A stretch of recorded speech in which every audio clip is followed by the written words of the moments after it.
শিরাই শিরাই রক্ত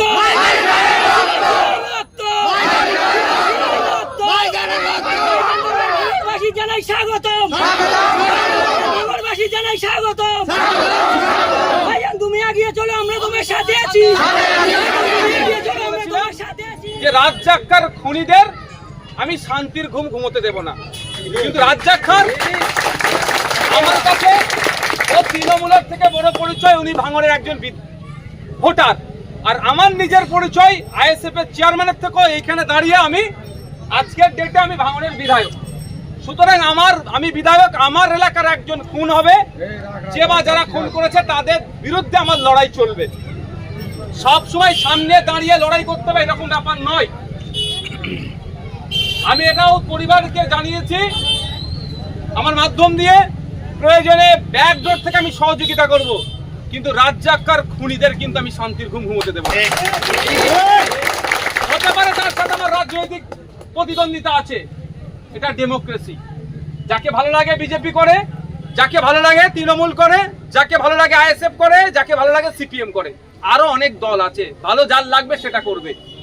এটা আমার দেশ সেই স্বাধীনতা দিয়েছে, আমি এটা আটকাতে পারবো না। যারা আটকাতে চায়, আমি মনে করি দেশের আইন বিচার ব্যবস্থার বাইরে যারা যে কাজ করে, আর দেশের আইন বিচার ব্যবস্থাকে যারা ধ্বংস করতে চায় তারা কি দেশদ্রোহী, তাদের জায়গা আগামী দিনে জেলে হবে।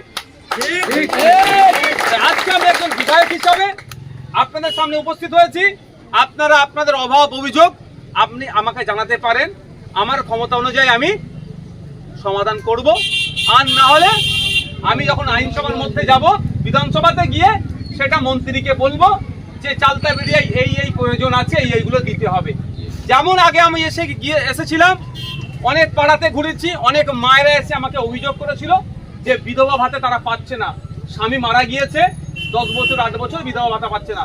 আমি গিয়ে মন্ত্রী মহাশয়কে বলেছিলাম, আপনারা শুনলে অবাক হবেন, যেটা 2021 সালের আগে বিধবা ভাতা পশ্চিমবাংলায় জানা দিত, 2021 সালের পরে প্রায় 5 থেকে 7 লক্ষ বেরিয়ে দিয়েছে। কানে ঢুকাতে হয়েছে তো, কানে ঢুকাতে হয়েছে তো।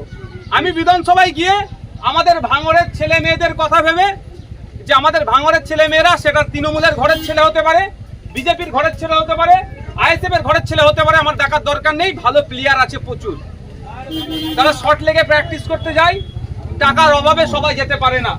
এই ভাঙড়ে একটা উন্নত মানের স্পোর্টস কমপ্লেক্স তৈরি করে দিতে হবে, যাতে আমাদের ভাঙড়ের ছেলে মেয়েরা এখানে প্র্যাকটিস করবে, এখান থেকে খেলতে বিদেশেও যাবে, ভাঙড়ের নাম উজ্জ্বল করবে। এই দাবি আমি করব। তো আমার হাতে ক্ষমতা নাই, আমার হাতে যদি ক্ষমতা থাকতো আমি এসে বসিয়ে দিতাম স্টেডিয়ামে। তো আমার হাতে যেগুলো আছে সেগুলো আমি দিচ্ছি, যেগুলো নাই সেগুলো মন্ত্রীকে গিয়ে বলছি।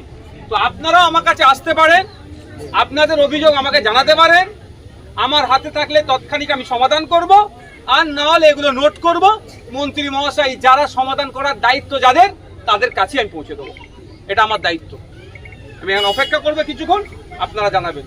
তবে একটা কথা আমি বলবো, এত মানুষ আছেন, আচ্ছা রাজ্জাক্কার খুনিদের বিচার হবে, কিন্তু ওই যে বাচ্চা ছেলে বা বাচ্চা মেয়ে দুটো আছে, জীবনে আর বাবা বলে কাউকে ডাকতে পারবে? এই নোংরা হিংসার রাজনীতি আমাদের এখানে যারা চাষ করতে চাইছে তাদেরকে আমরা, কেউ তৃণমূল করতে পারেন, যার যে দল, এটাকে বন্ধ করতে হবে সবাই মিলে। এই হিংসাটা ভাঙড়ের মানুষকে মিলে বন্ধ করতে হবে। আমরা ভুলে যাচ্ছি না, 2023 সালের আগে পর্যন্ত ভাঙড়ের রাজনৈতিক খেলাখেলি হতো, হয়েছে। এই চালতাবেড়িয়া মাদ্রাসার উপনির্বাচন, মাদ্রাসা ম্যানেজিং কমিটি নির্বাচন নিয়ে খেলাখেলি হয়েছে, কিন্তু হিংসাত্মক রক্তপাতে খুনোখুনিতে যায়নি। 2023 সালের পর থেকেই খুনোখুনি শুরু করলো, পঞ্চায়েত নির্বাচন থেকে। কে সেটা আমরা নতুন করে বলতে লাগছে না। তাই এইটাকে আটকাতে গেলে ভাঙড়ের মানুষকে এক হতে হবে, যে আমরা খুনোখুনি চাইবো না। তৃণমূল করেও, আইএসএফ করুক, কংগ্রেস করুক, সিপিএম করুক, বিজেপি করুক, এক জায়গায় বসে আমরা চা খাবো। এই শপথটা আমাদেরকে নিতে হবে, নাহলে আজকে রাজ্জাক গেছে, কালকে অন্য কেউ যাবে। কত বলছে কি 5টা খুন হবে, উনি বললেন না যে আগে আমি খুন হবো তারপরে আমার 5 জন খুন হবে, এটা বলেন। আমি ভাঙড়ের বিধায়ক, পঞ্চায়েত নির্বাচনের সময় আমি মমতা ব্যানার্জির কাছে ছুটে গিয়েছিলাম যে প্রয়োজনে মমতা ব্যানার্জি বলুক, আমি সব প্রার্থী তুলে নেবো, ভাঙড়ে শান্তি চাই। এটা নোটোরিয়াস ক্রিমিনালের সাথে আমার পার্ট নিজের নাম করছি না। আমি আমার ভাঙড়ের মানুষের শান্তির জন্য বলেছিলাম আমি পঞ্চায়েতের প্রার্থী পর্যন্ত তুলে নেব, হিংসা না হয়, মানুষটা খুন হয়। কিন্তু মমতা ব্যানার্জি তখন আমাকে সময় দেয়নি, ওনার মূল্যবান সময় আমাকে দেয়নি। তো আপনাদের বলবো যার যেটা ভালো লাগবে করুন। দিনের শেষে রাত্রি যখন ঘরে ফিরবেন না, ঘরটা মাথায় রাখবেন, ঘরে স্ত্রী হোক, মা হোক, বাপ হোক, ছেলে হোক, মেয়ে হোক, আত্মীয় অপেক্ষা করছে যে আমার বাবা বাড়ি, আব্বা বাড়িতে ফিরবে, আমার কাকা জ্যাঠা মামা মাসি পিসি বাড়িতে আসবে, এটা মাথায় রাখবেন। সুতরাং হিংসাতে জড়িয়ে পড়বেন না। আজকে শুধু আপনার রাজ্জাক খাঁর পরিবার ধ্বংস হয়নি, যারা গ্রেফতার হয়েছে তাদের পরিবারগুলো কিন্তু ধ্বংস হলো। বললি ভাই, তাদেরও ছেলেপুলে আছে তো ভাই, তারা তো কি মনে করছে জেল থেকে বেরিয়ে পড়বে? ও 3 মাসের গল্প শুনালে হবে নাকি? ও 3 মাসের গল্প শোনাচ্ছে কেউ যে 3 মাস পরে তুই জামিন পেয়ে যাবি, অত সহজ? তাহলে তাদেরও তো বাড়িতে বাচ্চা আছে নিশ্চয়ই, তারও স্ত্রী আছে, তারও বাবা মা আছে। তাহলে একটা রাজনৈতিক খুনে কত ফ্যামিলি ধ্বংস হলো। আর ও বাবু কি বলছে যে আরো 5টা যাবে, কিন্তু ভাঙড় উদ্ধার করতে হবে। কি হবে?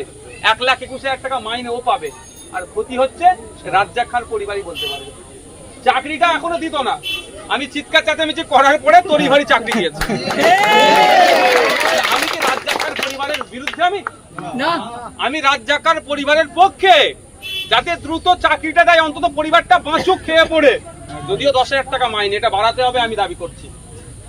পার্মানেন্ট চাকরির দাবি আমি করছি। তারপরও অন্তত চাকরি নিতে মাথাটা গলিয়ে দিক, সেই জন্য আমি তো বারবার চিৎকার করেছি। আসুন, যার কোনো সমস্যা থাকলে জানা।